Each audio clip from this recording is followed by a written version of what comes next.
Hello children, today we come to the concluding part of development chapter. In the previous video we had covered कि how different states Haryana, Kerala, Bihar and we see कि हमने Kerala का per capita income was less than Haryana but Kerala का human development index was better than the Haryana. That's why we say कि Kerala is better than Haryana in case of development. Haryana में infant mortality rate was 30 and whereas in Kerala it is only 10 per 1000. It means in Kerala out of 1000 only 10 children they die in the age of less than 1 year. ऐसा क्यों है कि केरला में कम है? Because there are better health and nutrition facilities. Okay अब ये better health and nutrition facilities कि कितने लोग वहाँ के हेल्दी हैं तो IMR है. अनदर वे टू कैलकुलेट कि वहाँ के लोग किसी भी प्लेस के कितने हेल्दी हैं, उनका कितना उनका हेल्थ एंड न्यूट्रिशन है. The other index is your body mass index which is also known as BMI index. हम BMI इंडेक्स किसी भी पर्सन का कैसे निकाल सकते हैं? इट इज़ किसी भी पर्सन का वेट लो इन केजीज डिवाइडेड बाय उसकी जो हाइट है उसका स्क्वायर, एंड हाइट जो है वो मीटर्स में होना चाहिए.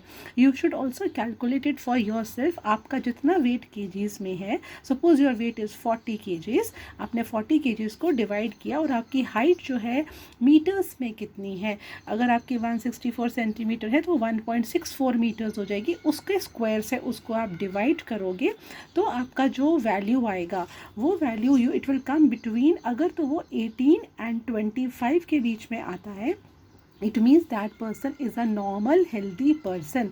सो किसी भी प्लेस में जब आप हर पर्सन का BMI निकालते हैं, बॉडी मास इंडेक्स, और आप देखते हो वो 18 and 25 के बीच में है, so we can say that person is normal healthy person. लेकिन अगर किसी का जो वेट है 18 से कम है, वो पर्सन क्या हो जाता है? Under weight. एंड किसी का 25 से ऊपर है, दैट पर्सन बिकम्स ओवरवेट. सो ना तो ओवरवेट ठीक है ना ही अंडरवेट ठीक है. जो पर्सन है हमारा, जो भी एक नॉर्मल हेल्दी पर्सन है, उसका BMI इंडेक्स जो है it should be between 18 and 25. So this is another indicator to find out whether people are healthy और not. Now if we see our neighboring countries, हम neighboring countries देखें, Nepal and Bangladesh और India है. India का पर capita income, ये हमारा dollars में है, इंडिया का पर capita income is 6300 something and Nepal का 2400 something and in Bangladesh it is 3677. अगर आप देखो पर कैपिटा इनकम इंडिया का सबसे ज़्यादा है compare to Nepal and Bangladesh. But if we see life expectancy, तो लाइफ एक्सपेक्टेंसी नेपाल और बांग्लादेश की इंडिया से ज़्यादा है. लाइफ एक्सपेक्टेंसी क्या होता है? Average number of years a person is expected to live. It means एक एवरेज पर्सन इंडिया में 68 ईयर्स की लाइफ जीता है. In Nepal an average person lives for 70 years and in Bangladesh an average person lives for 72 years. It means they are living a longer life. उनका life expectancy is higher than the life expectancy of India, even though the per capita of India is more than the per capita income of Nepal and Bangladesh. So this way we can say that only calculating the income method or only seeing the averages or per capita, that is not the correct indicator. We should see the other indicators also. Another example of our neighboring country, if you see हमारा comparison between India and Sri Lanka. Now India, Sri Lanka, it's a island nation, हम पढ़ चुके हैं, हमारी neighboring country है. India is a very big country, India is a small island nation. अब if I compare per capita income, India का 3139 तो श्रीलंका का 4390. Life expectancy in India an average person lives for 68 years versus in Sri Lanka he lives for 75 years. Literacy rate India में 61% जो है हमारे schooling के लिए होते हैं and in Sri Lanka it is 91. And अगर हम ह्यूमन डेवलपमेंट इंडेक्स रैंक देखें तो इंडिया का 130 and Sri Lanka 76. I told you जिसका रैंक ऊपर है तो वो ज़्यादा हायर है, तो श्रीलंका का रैंक जो है वो ज़्यादा हायर है, इंडिया नीचे वाली रैंक में है. So we see that Sri Lanka, it's a small country, it's a very small country, but it is ahead of India in all the aspects. तो size से भी matter नहीं करता, हमारा neighboring country Sri Lanka जो है it is ahead of India in all the aspects. Okay, and in the last video I had also mentioned about public distribution system कि सिर्फ per capita income से भी matter नहीं करता है, ये भी matter करता है कि किसी भी state का public distribution system कैसा है. Now public distribution system, public distribution system, see children, it is nothing but the ration shops. आप सबको मालूम है हर स्टेट में राशन शॉप्स होते हैं, एंड जो राशन शॉप्स होते हैं वो पुअर पीपल को, BPL, people who live below poverty line, उनको जो है वीट है, राइस है, शुगर है, ऑयल है, they all are available at less price than the market price. Poor people को सस्ते प्राइस में जो है उनको डेली नीड्स की चीज़ें मिलती हैं, और वो राशन शॉप्स होती हैं। ना जिस स्टेट में पब्लिक डिस्ट्रीब्यूशन सिस्टम बहुत अच्छा है, मतलब जहाँ पर ज़्यादा परसेंटेज ऑफ पुअर पीपल को राशन शॉप से ही सस्ते में सामान मिल जाएगा, हम बोलेंगे वो स्टेट बेटर डेवलप्ड है, जिसमें कम मिलता है। ना in our book it is there Tamil Nadu and Jharkhand, 2 state given है। दोनों के, तमिलनाडु के रूरल एरियाज़ में 75% ऑफ जो पीपल, रूरल पुअर पीपल हैं, they get their food from the ration shop, whereas in Jharkhand only 8% people जो हैं they get their food from the ration shop. So if I say Jharkhand and Tamil Nadu, which one is a better state, तो हम बोलेंगे कहाँ के लोग ज़्यादा better off होंगे, तमिलनाडु के होंगे, because here 75% of the people they are getting their food from the ration shop at low rate. And Tamil Nadu में जो ये आपकी राशन शॉप्स है, इसको कौन रन करता है, they are run by the cooperative societies for the benefit of poor. Okay, so this is your PDS system. ये आपका सिर्फ 1 मार्कर्स में ही आने के लिए है ना। एक चीज़ आती है कि ये जो डेवलपमेंट की हम बात कर रहे हैं, दिस डेवलपमेंट जो है ना, ये कंटिन्यूस होना चाहिए। इट शुड नॉट कि हम अभी तो कर रहे हैं, हम बहुत सारी इंडस्ट्रीज़ बना दें, बहुत सारा डेवलपमेंट कर दें, बहुत सारा पानी यूज़ कर लें, एंड बाय 2050 ये सारा का सारा वाटर जो है वो पूरा का पूरा फिनिश हो जाएगा। जब पूरा वाटर फिनिश हो जाएगा, इट मीन्स फ्यूचर जनरेशन जो आएगी उसको कोई पानी नहीं मिलेगा, उसको ट्रीज़ नहीं मिलेंगे, उसको ऑक्सीजन नहीं मिलेगा, right. So this is your, हमारा वो क्या होगा, it will lead to exhaustion of the resources. Now इसके लिए this is known as your sustainable development. Now sustainable development क्या होता है, डेवलपमेंट होती है जो कहती है कि आज के लोगों की भी, जैसे अभी जो लोगों की नीड्स हैं, meet the needs of the present people, but we should not compromise the needs of future generation. It means suppose किसी को अगर इंडस्ट्रीज़ बनानी है, उसने सारे ट्रीज़ कट कर दिए और वहाँ पे इंडस्ट्रीज़ या घर बना दिए। अब जब फ्यूचर जनरेशन आएगी, जो 2100 या 2200 में लोग आएंगे, उनको कुछ है तो ट्रीज़ ही नहीं है तो ऑक्सीजन नहीं मिलेगा। इफ़ दे नीड वाटर ही नहीं हो, कि हमने सारा डेवलपमेंट में अभी पूरा पानी ख़त्म कर दिया, and there is no water left for the future generation. So हमारी इकोनॉमी ये कहती है, even globally people they say कि we should have sustainable development. Means हमें ऐसा डेवलपमेंट करना है जो सस्टेनेबल हो। ये ना हो कि 20 साल करा, 30 ईयर्स करा, 50 ईयर्स का डेवलपमेंट किया, आगे डेवलपमेंट नहीं कर सकते क्योंकि वाटर ख़त्म हो गया, या ट्रीज़ ख़त्म हो गए, या लैंड ख़त्म हो गया, क्योंकि रिसोर्सेज फिनिश हो गए। So we should use the resources judiciously and save it for the future generation. That is known as sustainable development. क्यों हमें डेवलपमेंट की ज़रूरत है, बिकॉज ऑफ रैपिड इंडस्ट्रियलाइजेशन। बहुत सारी इंडस्ट्रियलाइजेशन हो रही है, जैसे ही बहुत सारी इंडस्ट्रीज़ बनती हैं, फैक्ट्रीज बनती हैं, तो वो लोग क्या करते हैं, रिसोर्सेज को यूज़ करते हैं। तो उससे क्या होता है, एक्सप्लॉयटेशन ऑफ रिसोर्सेज होता है। लैंड बहुत यूज़ कर लिया, ट्रीज़ कट कर दिए, पानी बहुत ज़्यादा यूज़ कर लिया, तो ये क्या होता है, एक्सप्लॉयटेशन ऑफ नेचुरल रिसोर्सेज। जैसे ही, और हमारे रिसोर्सेज जितने भी हैं, स्टॉक क्या है उसका लिमिटेड है, लैंड है लिमिटेड है, ट्रीज़ है लिमिटेड है, वाटर है लिमिटेड है। सो अगर सब इंडस्ट्रीज सारे रिसोर्सेज को एक्सप्लॉयट करेंगे तो स्टॉक हमारा लिमिटेड है, तो क्या होगा, it will lead to exhaustion of resources. Means ये सारे रिसोर्सेज जो है वो पूरे ख़त्म हो जाएंगे एंड फ्यूचर जनरेशन के लिए नहीं बचेगा। तो हमें ऐसा डेवलपमेंट नहीं चाहिए। We want development which is sustainable. It means we should use resources judiciously and save it for the future generation. Example, India में जो ग्राउंड वाटर है, जो हमारे ग्राउंड के नीचे वाटर रिसोर्स है, वो बहुत ज़्यादा ओवर यूज़ हो रहा है।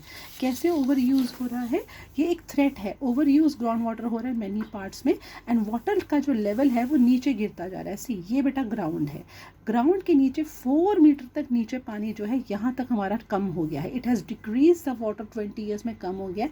ग्राउंड वाटर दोबारा यहाँ तक जो है हमारा वाटर लेवल जो है ऊपर तक कैसे भर जाता है, हाउ दिस ग्राउंड वाटर यहाँ पे हमेशा यहाँ होता था, यहाँ कैसे होता है, जब रेन आती है।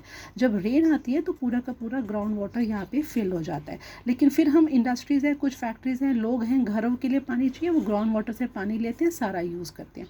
तो इसको क्या है, रिप्लेनिश, मतलब और भर गया। ये क्या है हमारा यूज़।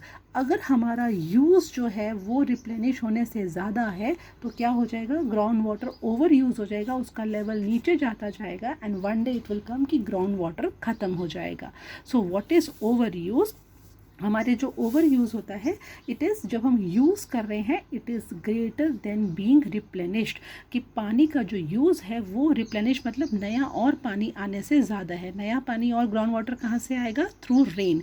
जितना आपका रेट ऑफ रिप्लेनिशमेंट है उससे ज़्यादा अगर यूज़ होगा it will lead to the over use. And in India में 1/3 हमारी जो कंट्री है वो ओवर यूज़ कर रही है ग्राउंड वाटर को. एंड ये कहाँ पे हो रहा है, ज़्यादातर उसमें कहाँ हो रहा है, जो बहुत ही एग्रीकल्चर बहुत अच्छे से करते हैं, and that is your Punjab and western UP में हमारा ग्राउंड वाटर का बहुत ज़्यादा ओवर यूज़ हो रहा है. सो इसके लिए renewable resource, what renewable resource and non renewable आपने ज्योग्राफी के चैप्टर 1 में किया होगा and I will be covering this geography chapter in the upcoming video. Renewable resource बेटा वो होते हैं जो बार बार आप जिसको यूज़ कर सकते हो, जो बार बार न्यू हो जाते हैं. ठीक है, ग्राउंड वाटर भी हमारा क्या है, रिन्यूएबल है. अगर उसको ज़्यादा यूज़ नहीं करोगे रेन आएगा फिर से वो न्यू हो जाएगा, भर जाएगा. नॉन रिन्यूएबल रिसोर्सेज वो होते हैं जो एग्जॉस्ट हो जाएंगे, अगर यूज़ करते रहोगे नए को बनने में बहुत मिलियन ऑफ ईयर्स लग जाते हैं और उसमें क्या होता है वो ख़त्म हो जाएगा. जैसे आपका क्रूड ऑयल या पेट्रोलियम है, it gets finished if you keep on using it. So हमें क्या चाहिए, कैसा डेवलपमेंट चाहिए, we want sustainable development. And what is sustainable development, using resources judiciously and saving it for the future generation. Sustainable development, same thing is in your geography chapter 1 also. I will be covering it in geography chapter 1 as well. Okay, दोनों में same content है. Now regarding the sustainable development, Mahatma Gandhi he said one very important thing. He said Earth has enough resources to meet the needs of all but not enough to satisfy the greed of one person. Mahatma Gandhi ने कहा हमारी अर्थ में इतने resources तो है कि सबकी needs, जितने भी लोग अर्थ में रह रहे हैं सबकी नीड्स, सबकी ज़रूरतें पूरी हो जाएं. बट अगर एक there is one person who is very greedy and there is one person जिसको है कि मैं ही सारा का सारा यूज़ करूं, so that is there is not enough to satisfy the greed of one person. See greed मतलब एक जो लालची इंसान है या एक बिग इंडस्ट्रियलिस्ट है उसको है सारा मेरा ही कंट्रोल होना चाहिए और इंडस्ट्रीज बनाऊं और फैक्ट्रीज बनाऊं, सो ही में एक्सप्लॉयट द रिसोर्सेज. तो उससे क्या होगा, एक्सप्लॉयटेशन होगा. जैसे ही एक्सप्लॉयटेशन होगा it will lead to exhaustion of resources. सारे रिसोर्सेज खत्म हो जाएंगे. जब रिसोर्स ही खत्म, लैंड भी खत्म हो गई, ट्रीज सारे खत्म हो गए, पानी सारा खत्म हो गया, सारा एग्जॉशन ऑफ रिसोर्सेज मीन सारे रिसोर्सेज एग्जॉस्ट हो गए अगर आपके, तो क्या होगा, इट विल लीड टू आपका एग्जॉशन ऑफ रिसोर्सेज है, then it will damage the environment. ये एनवायरमेंट को डैमेज करेगा. सो वन पर्सन ग्रीड में exploit the resources, it will lead to exploitation, exhaustion of resources and it will damage the environment. Mahatma Gandhi he was in the favour of production by masses and he was against mass production. ये भी आपको शायद geography में you will find it again. Production by masses मतलब महात्मा गांधी को था India में जैसे हैं जितने भी लोग रहते हैं वॉट एवर, सारे मासेस मतलब सारे के सारे people, that all the people should be involve in the production. So he was in the favour of production by masses and he was against the mass production. Mass production मतलब one person ही सारे का सारा production कर रहा है, there is only one industrialist who is doing it. He was against mass production कि एक पर्सन के हैंड में सारी पावर नहीं होनी चाहिए. One person should not exhaust all the resources to meet his greed. It should be production by all the masses ताकि सबको इक्वल पार्ट मिले, हर कोई अपनी इनकम अर्न करे एंड सब रिसोर्सेज को इक्वली यूज़ करे. सो ये हमारा आता है इसके अंदर. This statement also comes in the form of the question. Okay, now with this we come to the end of the chapter, and in this what are the various types of questions. I'll just quickly show you those questions. ठीक है, so आपका first question C, what is the main criteria used by the World Bank in classifying industry and what are the limitations of this criteria. This we have covered. main criteria कौन सा था, average income और per capita income, and उसके क्या limitation थे कि वो per capita income क्या होता है, it does not show how the income is distributed and it covers only one aspect. ये हमने cover कर दिया था. And then in what respect criteria used by UNDP for measuring development different from the one used by the World Bank. UNDP कौन सा करता है, Human Development Index index and it takes all the indicators. और आपके कौन से थे, life expectancy, literacy ratio, IMR, NAR and even average income, and it is better than World Bank क्योंकि World Bank takes only one aspect and it takes all the aspects, so it is a better indicator of development.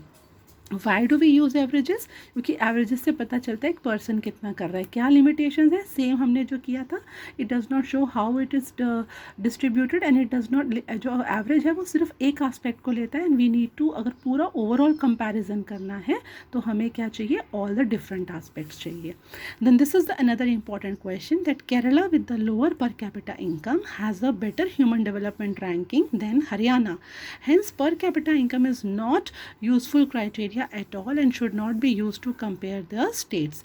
Okay, do you agree? Discuss. See, lower per capita income है लेकिन better human development index है. क्यों? क्योंकि IMR भी कम था, NAR ज़्यादा था, literacy rate ज़्यादा था, life expectancy भी ज़्यादा था. You have to support this answer with the help of a table. I'll be sending all the answers in the group. You can go through it. Then the next question, the earth has enough resources to meet the needs of all but not enough to satisfy the need of even one person. How is this statement relevant to discussion of development? This I covered just now and I hope it is clear to you. Still agar koi doubt hai, you can ask me, I'll clear your doubts. Then development for one may be destruction for the another. Give one example to support the statement, and this I had covered in the first video कि कैसे आपका dam वाला था, एक industrialist dam बनाता है and it उसके लिए डेवलपमेंट है, पर दूसरे जो all the people who are displaced from their homes उनके लिए ये डिस्ट्रैक्शन है. These are the only questions which come from chapter 1 development. Sustainable development, even जो earth वाला है, this will be repeated in your geography sustainable development part. I'll be covering in that as well. Okay, and as of now this is all, these are the all long questions which come from this chapter. Otherwise rest comes your 1 mark questions and I'll be sending you answers of these questions in your group. Okay, and any doubt please feel free to ask. Thank you.